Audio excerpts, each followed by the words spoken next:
Good morning to everyone. My name is Liew Jia Yin with matrix number 2711795.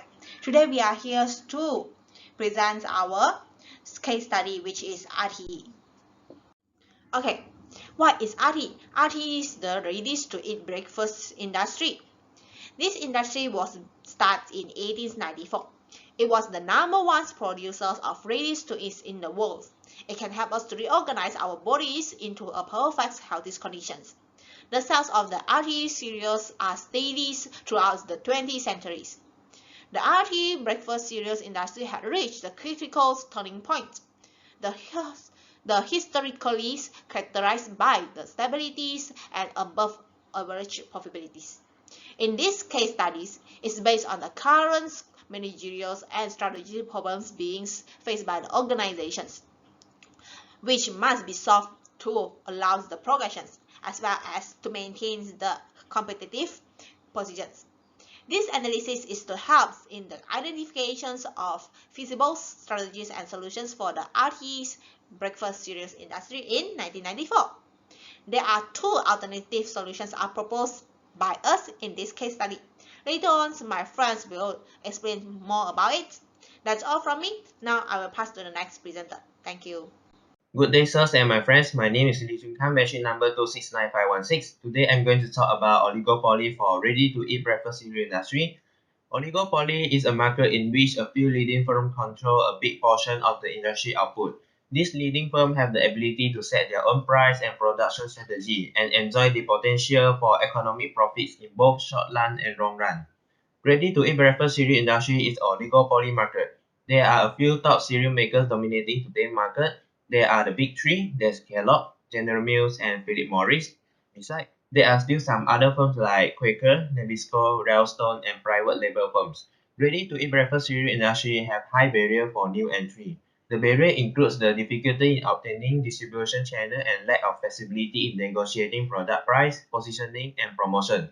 The old firms in the industry have established relationships with retailers, and that's why the old firm will get a great deal compared to a new entry firm. Next, the new entry firm will have to use large capital in order to compete with large competitors or branded cereal. And furthermore, the sales space is also a barrier for new entry as the sales space in retailer is allocated according to historic performances. New entrants will face obstacles in obtaining sales space. Next is the ready-to-eat breakfast cereal industry. It's a high concentration industry where the top firms have dominated almost half or more of the market. From here, we can see that Kellogg, General Mills, and Post have dominated the market share since 1950. And at the year of 1993, Kellogg had 36.5% market share, General Mills with 24.3% market share, and Post with 11.9% market share. Kellogg, General Mills, and Post have dominated the total market share around 72.7%, while the other firms and private labels only have 27.3% of market share. This shows that ready-to-eat breakfast cereal industry is a high concentration industry. That's all from me, and I will pass the presentation to my friends. My name is Chee, matrix number 272146.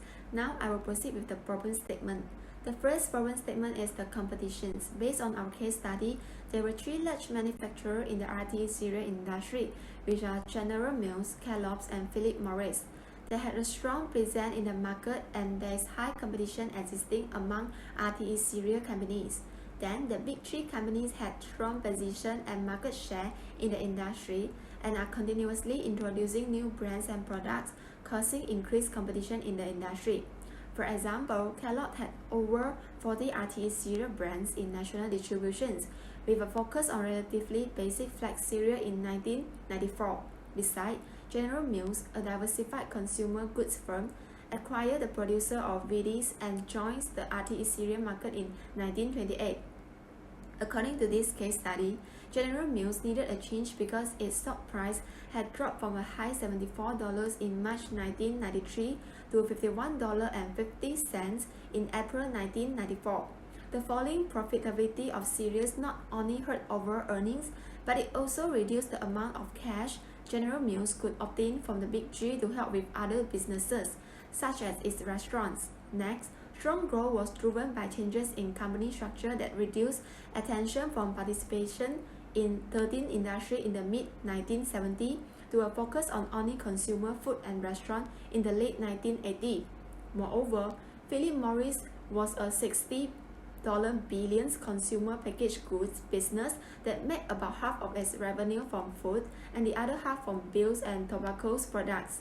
Philip Morris had 61 brands with 1993 sales over $100 millions and extended its presence in the RTE cereal industry in 1993 through the acquisitions of Nabisco's cereal assets. The second problem statement is private label threat. When private label competitors joined the market, they were able to succeed by pricing $1.9 per pound on average, which is substantially less than the big three, who were charging $3.2 per pound.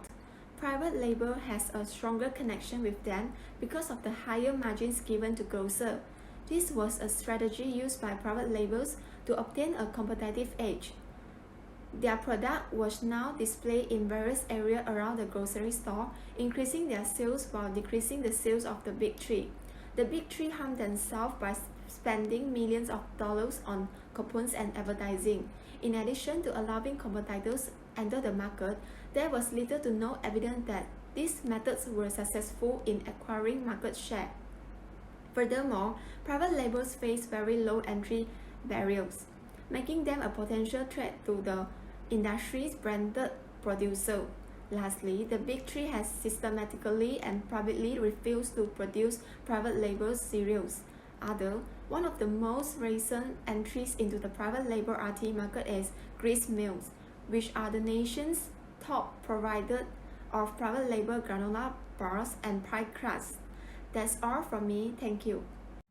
Greetings to sir and my fellow friends. So my name was Kiew Chao Min, matrix number 271311, and now I will continue for the part for the competition solution. So the problem facing in RTE industry was competition among the company. So the company in RTE industry who have Kellogg, General Mills, and Philip Morris involved in different divisions. Kellogg involved in the cereal division and other food products, and at the meantime, General Mills involved in cereal division and restaurant division. Philip Morris involved in cereal division and food and tobacco products. So we can conclude that the three firms in RTE industry have taken part in the cereal division, but at the meantime, they also take part in other divisions. So the recommended solution to solve the problem was using the theory of next equilibrium. So what is next equilibrium?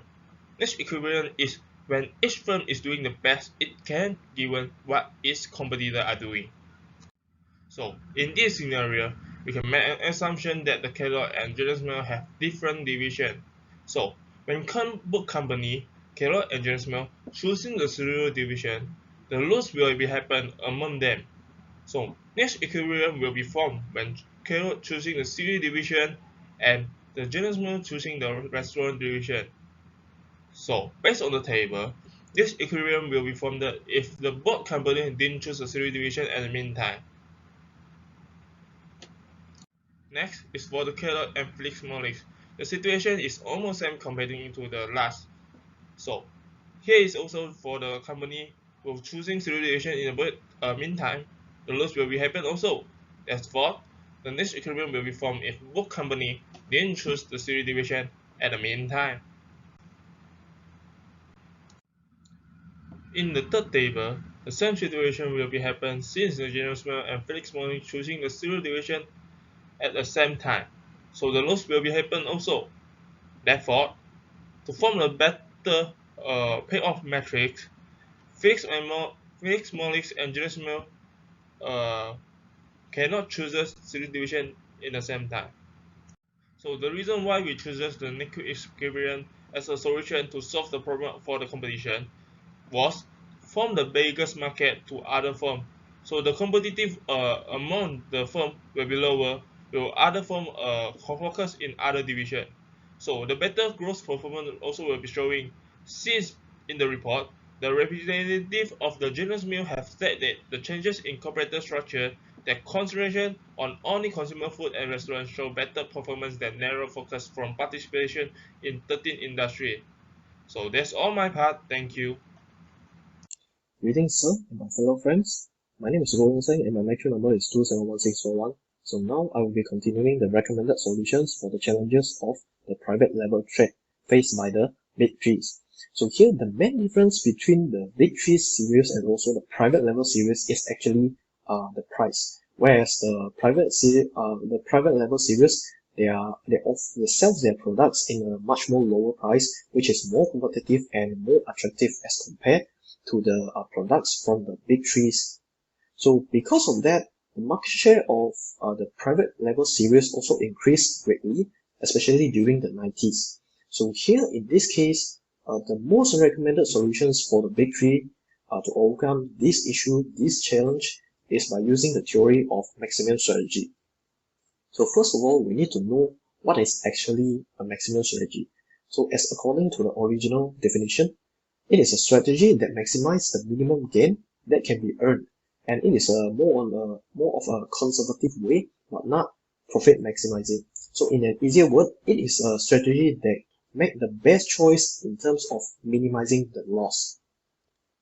So here, to explain how will the theories work in terms of solving these challenges, overcoming these challenges, we need to make some assumptions and make an example which is as according to this table. So in this scenario, we make an assumption that the private level is already making a very low profit because of the lower price they sell their product, which means they are actually earning a smaller profit margin. So in this case, it will be irrational for them to increase the price, because by increasing the price, you will actually lose more customer. So that means you will lose some of your profit as well. So it is irrational to include the choice of increasing the price level at here. And the only choices that we include in this example is make no changes to the price level or lowering the price. So obviously, so if rationally, the private level will of course not lower the price again, because let's say if they lower the price again, maybe they will unable to make enough profit to cover all of the operating costs that they are running the business. So here we assume that they will only make no changes to the price level. So in this case, for the big three, they have two choices now, which is make no changes to the price level as well, or lowering the price. So obviously, in our example, lowering the price is the best strategy that they can do, which is also on par with the maximum strategy by minimizing the loss.